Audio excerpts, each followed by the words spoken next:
जय गुरु जी, शुक्राना गुरु जी। जय गुरु जी संगत जी। आइए संगत जी, आज हम जानेंगे कि कैसे हमारे गुरु जी महाराज ने एक मृत को आशीर्वाद दिया, कैसे उसे फिर से जीवित किया, उसे ब्लेस किया। जय गुरु जी, शुक्राना गुरु जी।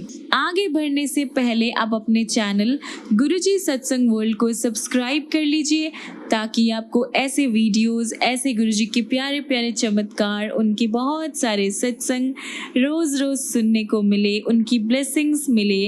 और संगत जी, इन वीडियोस को, इन सत्संग को अपने दोस्तों के साथ, अपने गुरु परिवार के साथ शेयर कीजिए, ताकि वो भी हमारे गुरु जी महाराज की ब्लेसिंग्स को पा सके और उनसे जुड़ सके। जय गुरु जी, शुक्राना गुरु जी। आज का पहला सत्संग है अश्विनी शर्मा का, जो कि चंडीगढ़ के रहने वाले हैं। गुरु जी से मिलने के बाद मैंने नर्क से स्वर्ग तक की दिव्य यात्रा करी है। मेरी समस्याएं मेरी शादी के तुरंत बाद ही शुरू हो गई थी। मेरी वाइफ, उनको बहुत ही ज़्यादा कष्टदायक अस्थमा रहता था।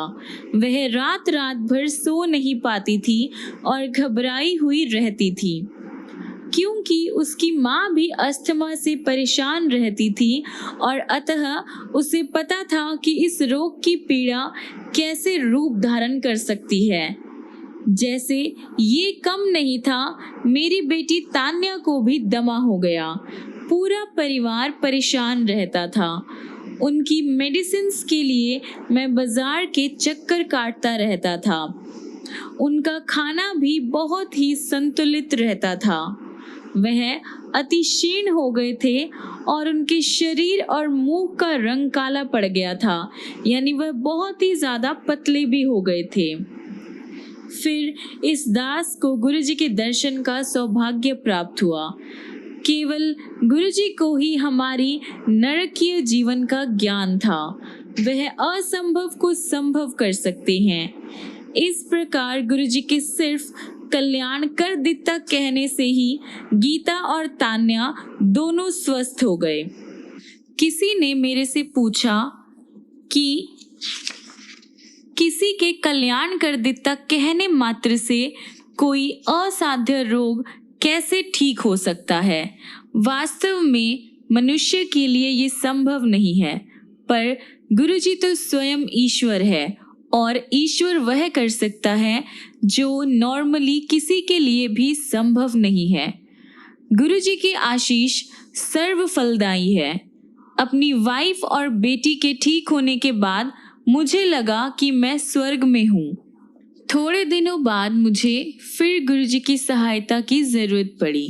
5 अगस्त 2004 की रात को मेरी छाती में दर्द होने लगा। डॉक्टर्स के पास जाने पर उसने पहले मुझे एग्जामिन किया और उसके बाद मुझे घर लौटने पर आराम करने को कहा। सुबह उठने के आधे घंटे बाद दर्द फिर से शुरू हो गया। उसके साथ ही लेफ्ट हैंड में भी दर्द था और ये सारे सिम्टम्स हार्ट डिजीज के थे। डॉक्टर ने फिर से मुझे देखा और मुझे लुधियाना के हीरो हार्ट सेंटर में ईसीजी करवाने के लिए भेज दिया। मैंने अपने एक दोस्त से मुझे गुरुजी के पास ले जाने की विनती करी। अगले दिन 6 अगस्त को उन्होंने मुझे गुरुजी का चित्र दिया। मेरा जो दर्द था वो तुरंत खत्म हो गया। 7 अगस्त को डॉक्टर्स ने मुझे टेस्ट करने के लिए फिर से बुलाया, तो उन्होंने जब टेस्टिंग की तो मेरे हार्ट की 2 आर्टरीज बंद थी और उन्होंने उन पर तुरंत सर्जरी करनी शुरू कर दी। उसी दिन शाम को मेरी हार्ट बीट्स रुक गई और मुझे डेड अनाउंस कर दिया था। लेकिन डॉक्टर्स की इस अनाउंसमेंट के बाद मुझे फिर से होश आया। मुझे ये ज्ञान नहीं है कि कितना टाइम बीत गया था। डॉक्टर्स को झटका तब लगा जब मैंने उनको मेरा नाम और पते से संबंधित सवालों के जवाब दिए। ये देखकर कि मैं उनके सवालों के जवाब दे रहा हूँ, वह मुझे तुरंत सर्जरी रूम में ले गए। उन्होंने स्वीकार किया कि मैंने उन्हें बहुत ही ज़्यादा डरा दिया। मुझे पता है कि मैं आज गुरुजी के कारण जीवित हूँ। मृत होने के बाद केवल ईश्वर ही न्यू लाइफ दे सकता है और गुरुजी ईश्वर है। जल्द ही डॉक्टर्स ने पूछा कि मैं हॉस्पिटल में क्या कर रहा हूँ, क्या मुझे घर नहीं जाना? निश्चित ही मुझे जाने की उत्सुकता थी। संगत के 2 मेंबर्स और मेरे दोस्त श्री नरेंद्र और उनकी वाइफ मुझे दिल्ली से मिलने आए। उस समय तक मैं काफ़ी ठीक था और घर आ गया था। 2 वीक के बाद मैं गुरुजी को अपना आभार प्रकट करने दिल्ली गया। गुरुजी के यहाँ मैंने डॉक्टर्स के द्वारा जो उन्होंने डाइट चार्ट दिया था या जो उन्होंने खाने पीने से मना किया था, उसकी अवज्ञा कर वहाँ पर लंगर प्रसाद ग्रहण किया। मैंने टिक्कियाँ और गोलगप्पे प्रसाद के रूप में खाए। अब मैं पूरी तरह से संतुष्ट और ठीक हूँ। मैं गुरुजी की कृपा से ही लिख पा रहा हूँ। गुरुजी से मिलने के बाद मुझे प्रतीत होता है कि मुझे इस संसार में सब कुछ मिल चुका है। मैं बहुत ही खुश और चिंता मुक्त हूँ। गुरुजी ने मुझे अपने अनेक अन्य रूपों में भी दर्शन दिए हैं। अनेकों बार उन्होंने ऐसे असंभव दृश्यों के दर्शन कराए हैं जो नॉर्मली नहीं दिखते। एक दिन जब मैं गुरुजी के पास बैठा था तो गुरुजी मेरे सिर से मेरे शरीर में प्रवेश कर गए। मैंने सोचा कि थोड़ी देर में वह बाहर आ जाएंगे, पर ऐसा नहीं हुआ। जैसे ही ये विचार मेरे मन में आया, मैंने देखा कि वह बाहर आए और उन्होंने शिव रूप धारण कर लिया। माँ गंगा ने उनके केशों से निकलकर मेरे शरीर में प्रवेश किया। उसके बाद उनके शरीर से शेषनाग ने निकलकर इस दास के कपाल से प्रवेश किया। शेषनाग ने ओम और ओम नमः शिवाय मेरे पूरे शरीर पर लिख दिया। शेषनाग ने मेरे शरीर से स्टंट भी निकाल कर बाहर फेंक दिए। अब वह मेरे शरीर और दिल की देखभाल करते हैं। गुरुजी ने मुझे बताया कि शेषनाग हमेशा मेरे शरीर में रहेंगे। फिर उन्होंने एक चाकू निकालकर मेरा त्रिनेत्र बनाया और वहां पर बैठ गए। मेरे पैर काटकर नए पैर लगाए जिन पर ओम नमः शिवाय अंकित था और कहा कि यह वही जाएंगे जहां पर सब ठीक रहेगा। फिर उन्होंने मेरे चक्षु निकालकर वहां पर मयूर पंख से ओम लिखा और कहा कि ये केवल अच्छा देखेंगे, बुरा नहीं। गुरुजी हमेशा मेरे साथ रहते हैं। हम अपने परिवार के सदस्यों और मित्रों को छोड़ सकते हैं, पर गुरुजी हमेशा हमारे साथ रहते हैं। वह हमारी समस्त चिंताएं दूर करके हमें आनंद प्रदान करते हैं। गुरुजी इस जीवन में मेरे सब कुछ हैं, मेरे पिता, माता और मित्र। मैं उनके बिना नहीं रह सकता। मैं स्वयं अपने आप को, अपने बच्चों को उनके चरणों में समर्पित करता हूँ। मैंने जब भी चाहा है, गुरुजी ने मुझे शिव रूप में दर्शन दिए हैं और उनसे माँ गंगा ने मेरे सिर में प्रवेश किया है। एक बार गुरुजी ने शिव रूप में मेरे ऊपर त्रिशूल फेंका, जिसने मेरे शरीर को भेद कर उसके सब और एक त्रिकोण बना दिया। गुरुजी ने कहा कि वो सदा मेरे साथ रहेगा। कुछ टाइम के बाद गुरुजी ने मेरा हृदय निकालकर एक नया हृदय दिया और कहा कि अब कभी भी कोई समस्या नहीं होगी। पिछले साल 17 मई 2006 को मुझे ड्रीम आया कि 2 यमदूत सफ़ेद कपड़ों में मेरे पास आए। वह कह रहे थे कि मेरा टाइम अब ख़त्म हो गया है और मुझे साथ चलने के लिए कह रहे थे। तुरंत गुरुजी प्रकट हुए और उन्होंने यमदूतों को कहा कि मैं उनके साथ नहीं जा रहा हूँ। यमदूतों ने गुरुजी को कहा कि वह मुझे ले जाने आए हैं। गुरुजी ने उनको कहा कि वैसे तो मेरा टाइम खत्म हो चुका है, पर फिर भी मैं अभी पृथ्वी लोक पर और रहूंगा। उन्होंने उन्हें जाने को कहा और वह चले गए मेरे बिना। मैं उठा और टाइम देखा तो रात के 1:45 बज रहे थे। मेरा हृदय पेच की तरह कसा हुआ था। गुरुजी ने फिर से मेरी जीवन रक्षा करी थी और मैंने उनका धन्यवाद किया। उन्होंने मुझे बार बार जीवन प्रदान किया है। मेरी उनसे विनती है कि वह 100 जन्मों तक मुझे अपने कमल चरणों में स्थान दे और मैं उनकी अभिलाषा के अनुसार काम करता रहूं। मैं अपने आप को उन्हें पूरी तरह से समर्पण करता हूँ, सरेंडर करता हूँ। मुझे उनके साथ अपनी अनुभूतियों का ज़्यादा ज्ञान नहीं है। जब भी मैं उनकी ओर देखता हूँ, मुझे आकाश से उनके दिव्य स्वरूप पर गुलाब की पंखुड़ियाँ गिरती हुई दिखाई देती है। मैं उनकी दया से नरक से स्वर्ग तक गया हूँ और प्रार्थना करता हूँ कि मैं उनकी आशा के अनुरूप काम करता रहूँ और किसी भी कारण से कभी भी विचलित नहीं हूँ। जय गुरुजी, शुक्राना गुरुजी। अगला सत्संग हम सुनेंगे अरुण सहगल का, जो कि दिल्ली के रहने वाले हैं। सत्संग का अर्थ है सत्य सुसंगत। सारांश में लाभकारी श्रवण भी कहा जा सकता है। गुरुजी के सत्संग में प्रत्येक भक्त सत्संगी है, जिसमें दुखिए को संदेश देने की क्षमता है। यह चकित करने वाली घटनाएं नहीं हैं। यहाँ पर श्रोताओं को लगता है कि सुना जा रहा प्रवचन उनकी ही आप बीती है। यह एक ऐसे ही सत्संग की कथा है।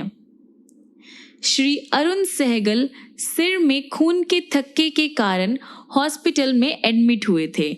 उन्होंने कभी भी गुरुजी के दर्शन नहीं किए थे। एक भक्त जो सहगल को जानते थे उनसे मिलने पहुंचे और बातों बातों में उन्होंने गुरुजी का वर्णन करना शुरू कर दिया। यह स्वयं में एक सत्संग था। सहगल द्वारा सत्संग सुनने के बाद डॉक्टर्स ने देखा कि वह खून का थक्का ब्रेन के इनएक्टिव पार्ट में चला गया है। ये चमत्कार सुनने के बाद उस भक्त ने सहगल को बताया कि उन पर गुरुजी की कृपा हुई है और अब उनको चिंता करने की कोई जरूरत नहीं है। लेकिन रोगी ने इसकी उपेक्षा करी और समझा कि यह गुरु कृपा नहीं बल्कि संयोग है, कोइंसिडेंस है। अगले दिन ही चिंतित डॉक्टर्स ने सहगल को बताया कि उसकी ब्रेन को जाती हुई एक नस जिसमें बहुत ही ज्यादा खून के थक्के हैं और तुरंत उसके गंभीर परीक्षण करने की जरूरत है। उन्होंने ट्रीटमेंट का वर्णन करते हुए बताया कि वो बहुत ही पेनफुल होगा। रोगी और उनकी जो फैमिली थी वो उस टाइम बहुत ही ज़्यादा परेशान हो गए और गुरुजी से हेल्प के लिए विनती करने लगे। हॉस्पिटल से छुट्टी लेने के बाद उन्होंने पूरे परिवार के साथ गुरुजी के पास जाना शुरू कर दिया। 3-4 बार गुरुजी के यहाँ आने के बाद गुरुजी ने सहगल को लंगर खाने को कहा। उसके बाद गुरुजी ने उनको बिल्कुल हेल्दी अनाउंस कर दिया। गुरुजी के वचनों की सत्यता तब सिद्ध हुई जब सहगल ने फिर से अपने सारे टेस्ट करवाए और वो सब नेगेटिव आए। उनके जो रिजल्ट्स थे वो सारे नेगेटिव आए। ये सारी गुरुजी की ब्लेसिंग्स थी जिन्होंने सहगल को ठीक कर दिया था। जय गुरुजी, शुक्राना गुरुजी। अगला सत्संग हम सुनेंगे अशोक ग्रोवर का, जो कि दिल्ली के रहने वाले हैं। एक फैमिली पिछले 45 सालों से राधा स्वामी की संगत थी, लेकिन उनमें से एक अशोक ग्रोवर गुरुजी के भक्त थे। उन्हें जब अपने संबंधी का फोन आया कि उनके फादर मृत्युशैया पर है तो वह तुरंत घर गए। उनके पिता को लगातार हिचकियां आ रही थी और डॉक्टर्स ने न कुछ कर पाने में अपनी असमर्थता व्यक्त कर दी थी। अशोक गुरुजी को पूरे रास्ते याद करते हुए उनको दिल्ली के अपोलो हॉस्पिटल में ले गए और उनको वहां पे इंटेंसिव केयर यूनिट में एडमिट करवाया गया। उनके फादर का ब्लड शुगर 700 तक पहुंच गया था। आंतों ने काम करना बंद कर दिया था और हिचकियां उनकी भांति धीमी हो रही थी। डॉक्टर्स ने आशा छोड़कर उन्हें घर ले जाने का परामर्श दिया। उसी टाइम अशोक को आभास हुआ कि अब उनके पिता ठीक हैं और चिंता करने की कोई ज़रूरत नहीं है। अशोक को एक आवश्यक काम से जाना था, इसलिए वह गुरुजी की आज्ञा अनुसार बिना किसी सेवक के अपने पिता को हॉस्पिटल में छोड़कर चले गए। अगले 2 दिन अशोक बहुत ही ज़्यादा बिजी रहे और उन्हें हॉस्पिटल से संपर्क करने का भी टाइम नहीं मिला। जब वह वापस आए तो उन्होंने अपने पिता को रोते हुए देखा। उनके मन में विचार आया कि उनके पिता उन्हें अकेला छोड़ने के कारण दुखी है, पर उन्हें अचंभा तब हुआ जब उनके पिता ने पूछा कि क्या वह गुरुजी के पास गए थे। उनके पिता ने बताया कि कैसे अशोक के जाते ही उनके पिता को गुरुजी की सुगंध द्वारा उनकी प्रेजेंस का आभास हुआ और गुरुजी ने कहा, होर भई राधा स्वामिया की हाल ने तेरे। पिता ने कहा कि उन्होंने बाबा जी यानी राधा स्वामियों के प्रमुख से अपने को बचाने के लिए विनती करी थी, पर गुरुजी ने आकर उनकी रक्षा करी। गुरुजी ने उन्हें फिर से सारे टेस्ट करवाने की सलाह दी। ये कार्यवाही 2 दिन तक चली। इस ड्यूरेशन में उनके पिता को गुरुजी की खुशबू आती रही। रिजल्ट्स आने पर डॉक्टर्स को विश्वास नहीं हुआ और उनको अपनी अपनी पोजीशंस पे डाउट होने लगा। उनके अकॉर्डिंग उनके पिता को कोई रोग नहीं था। उन्होंने एक इंसुलिन इंजेक्शन की सलाह दी, पर अशोक के पिता ने मना करते हुए कहा कि अब उन्हें मेडिसिन्स पर विश्वास नहीं रहा और अब सबसे बड़े चिकित्सक यानी गुरुजी के परामर्श से ही उपचार कराएंगे। 1 वीक के बाद अशोक के पिता गुरुजी के पास आए तो गुरुजी ने वही शब्द कहे, होर भई राधा स्वामियों की हाल ने तेरे। फिर गुरुजी ने उन्हें बताया कि उन्होंने उन्हें न्यू लाइफ ब्लेस की थी। ये देखकर कि गुरुजी ने कैसे फैमिली के प्रमुख की रक्षा करी थी, परिवार के सारे मेंबर्स ने गुरुजी के पास आना शुरू कर दिया और ये एक्सपीरियंस किया कि वह स्वयं ईश्वर के संरक्षण में है। गुरुजी ने एक बार अशोक को आदेश दिया कि वह अपना कारखाना बंद कर यंत्र औजार आदि सब कुछ बेच दे। अशोक को पता था कि गुरुजी के इस आदेश का पालन करना होगा। अगले 15 दिन अशोक इसमें ही बिजी रहे। मशीनें खरीदे हुए दामों पर ही बिकी और बाकी सब सामान भी हार्मलेस अमाउंट पर बिक गए।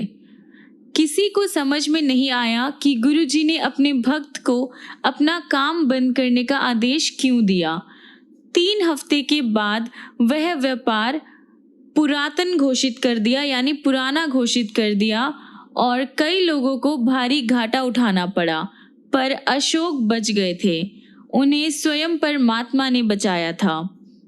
गुरुजी के आदेश का पालन करने में सदा लाभ ही रहेगा, क्योंकि वह कभी अपने संगत के भले के अतिरिक्त कुछ नहीं सोचेंगे या कुछ नहीं कहेंगे। एक दिन अशोक की 10 साल की बेटी गुरुजी के दर्शन करना चाह रही थी। अशोक स्वयं बड़े मंदिर के आयोजन में बिजी थे। उन्होंने एक भक्त से अपनी बेटी को बड़े मंदिर लाने को कहा। वह बड़े मंदिर आई, पर एम्पायर स्टेट जाने की जिद करती रही। उसे वहां ले जाने वाला कोई नहीं मिला।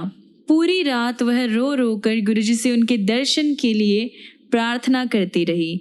अगले दिन सुबह सब चकित रह गए जब गुरुजी स्वयं बड़े मंदिर पहुंच गए। जब अशोक ने उनको बताया कि उनकी बेटी रात को उन्हें याद कर रही थी, गुरुजी मुस्कुराकर बोले कि इसी कारण वह उससे मिलने वहां आए हैं। गुरुजी की दया से उनकी बेटी अपनी कक्षा में प्रथम आई और तब से सदा एक प्रतिभाशाली बच्ची रही है। कैसे गुरुजी ने मेरी छोटी सी बेटी की इच्छा भी पूरी कर दी। जय गुरुजी, शुक्राना गुरुजी। अगला सत्संग हम सुनेंगे मीरा आंटी का, जो कि चंडीगढ़ के रहने वाले हैं।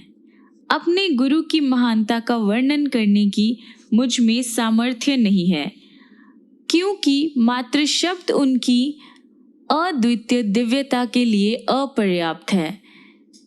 लेकिन उनकी आज्ञा से आदर और प्रेम से भरे कुछ शब्दों में उन्होंने अपनी कृपा से हमें कैसे धन्य करा है, ये अनुभव आपके साथ बांट रही हूँ।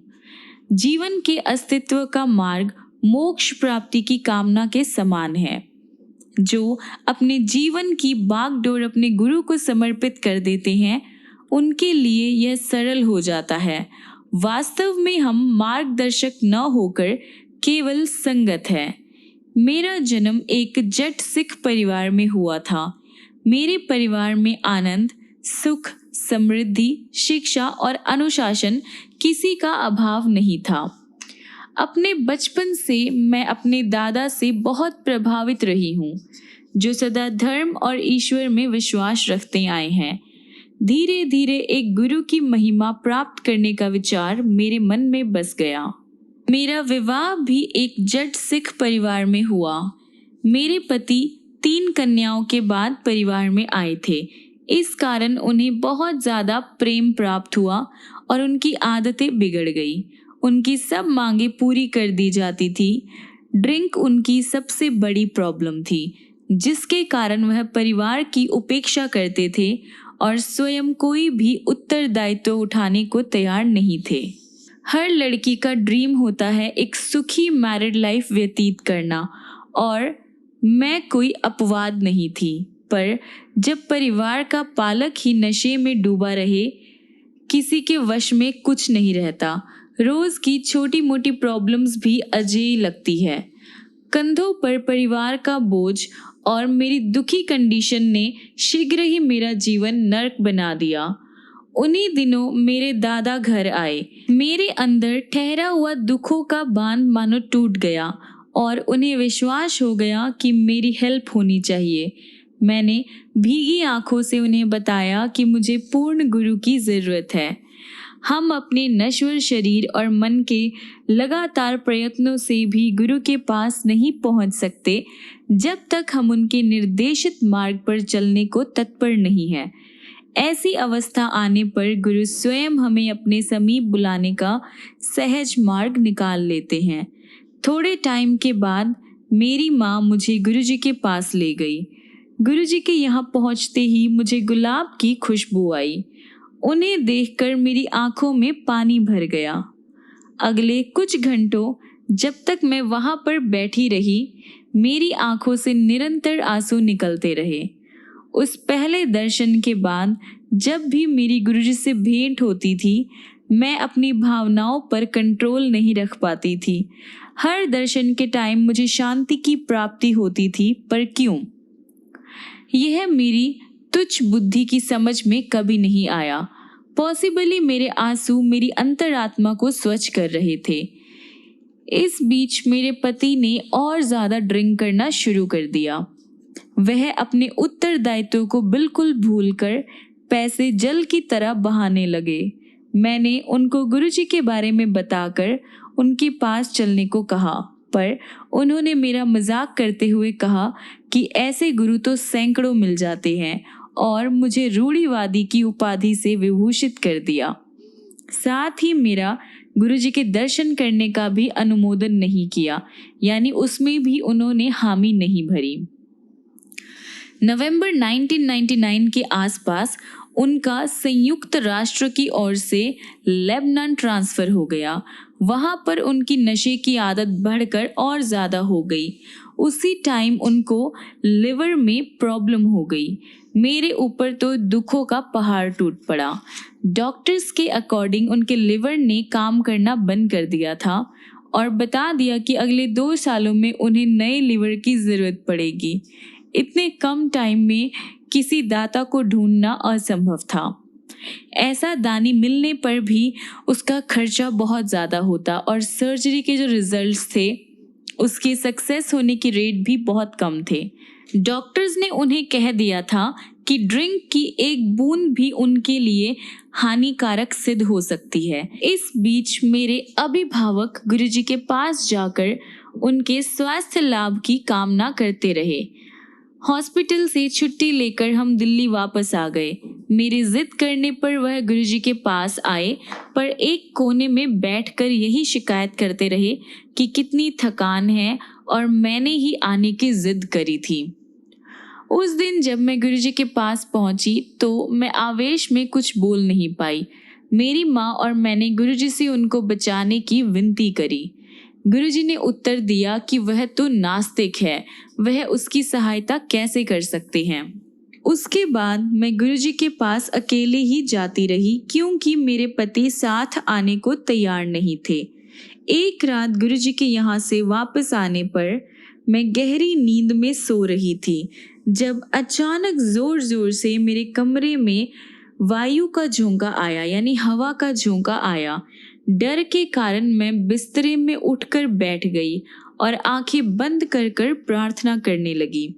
मुझे अंधेरे को चीरते हुए श्वेत प्रकाश का, यानी वाइट लाइट का आभास हुआ जो मेरे मस्तक तक आ रहा था। वह लाइट के बीच में गुरुजी की आकृति थी। उन्होंने कहा कि वह अब मेरे पति को ठीक करेंगे।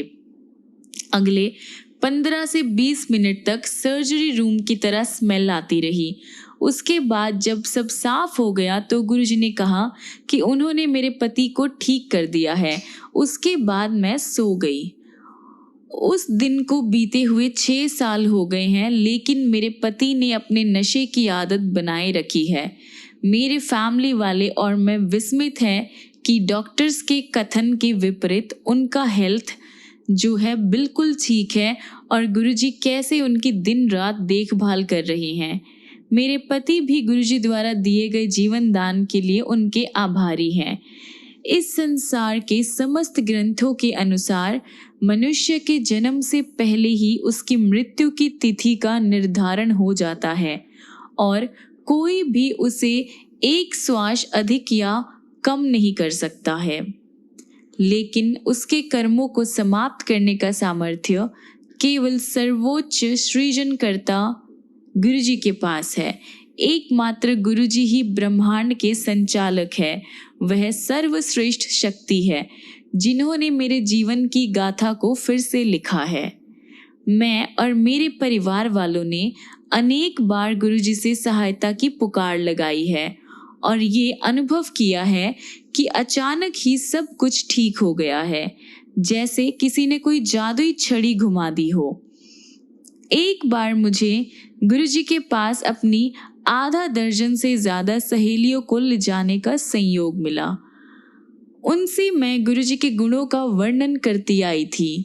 अपनी संकीर्ण विचारधारा के अनुसार मैंने उनसे गुरुजी से कुछ नहीं मांगने का निवेदन किया था। वैसे तो ये मेरे आचरण के प्रतिकूल था। गुरुजी के चरण स्पर्श करते टाइम उन्होंने मेरे मन के भाव पढ़ते हुए बताया कि उन सब ने उनसे कुछ न कुछ विनती करी थी। उन्होंने सबकी मनोकामनाओं को पूरा कर दिया था। उनके पास से कोई भी खाली हाथ नहीं लौटता है। व्यापारी को समृद्धि, रोगी को स्वास्थ्य लाभ, विद्यार्थी को विद्या, कुछ को अनेक आशीष का आभास हो जाता है, बाकी अनजान रहते हैं। उनके प्रेम की कोई सीमा नहीं है। आस्तिक या नास्तिक सबको उनकी दया की प्राप्ति होती है। उनकी कोई मांग नहीं है। वह कोई आश्वासन नहीं लेते, पर उनकी दिव्य अभिभूति धीरे धीरे आपको परिवर्तित कर देती है। प्रतिदिन याचक अपने दुख लेकर उनके दर्शन के लिए आते हैं और उनकी कृपा उन पर मेघों से ढके हुए नम आकाश को चीरकर चमकते हुए सूर्य की तरह बरसती है। जय गुरुजी, शुक्राना गुरुजी। आइए संगत जी, हम अपने आज के सत्संग को यहीं पर समाप्त करते हैं और खत्म करने से पहले हमारे गुरुजी महाराज का मंत्र जाप करते हैं। ओम नमः शिवाय, शिवजी सदा सहाय। ओम नमः शिवाय, गुरुजी सदा सहाय। ओम नमः शिवाय, शिवजी सदा सहाय। ओम नमः शिवाय, गुरुजी सदा सहाय। ओम नमः शिवाय, शिवजी सदा सहाय। ओम नमः शिवाय, गुरुजी सदा सहाय। जय गुरुजी, शुक्राना गुरुजी। संगत जी, मिलते हैं अगली वीडियो में ऐसे बहुत सारे चमत्कार लेकर, गुरुजी के प्यारे प्यारे सत्संग लेकर, गुरुजी की बहुत सारी ब्लेसिंग्स लेकर। तब तक के लिए गुरुजी आपको ब्लेस करते रहें, ढेर सारा प्यार करें, बहुत सारी खुशियाँ दें, बहुत सारी ब्लेसिंग्स दे और आप भी गुरुजी को दिल से याद कीजिए, दिल से प्यार कीजिए। जय गुरुजी, शुक्राना गुरुजी। जय गुरुजी संगत जी।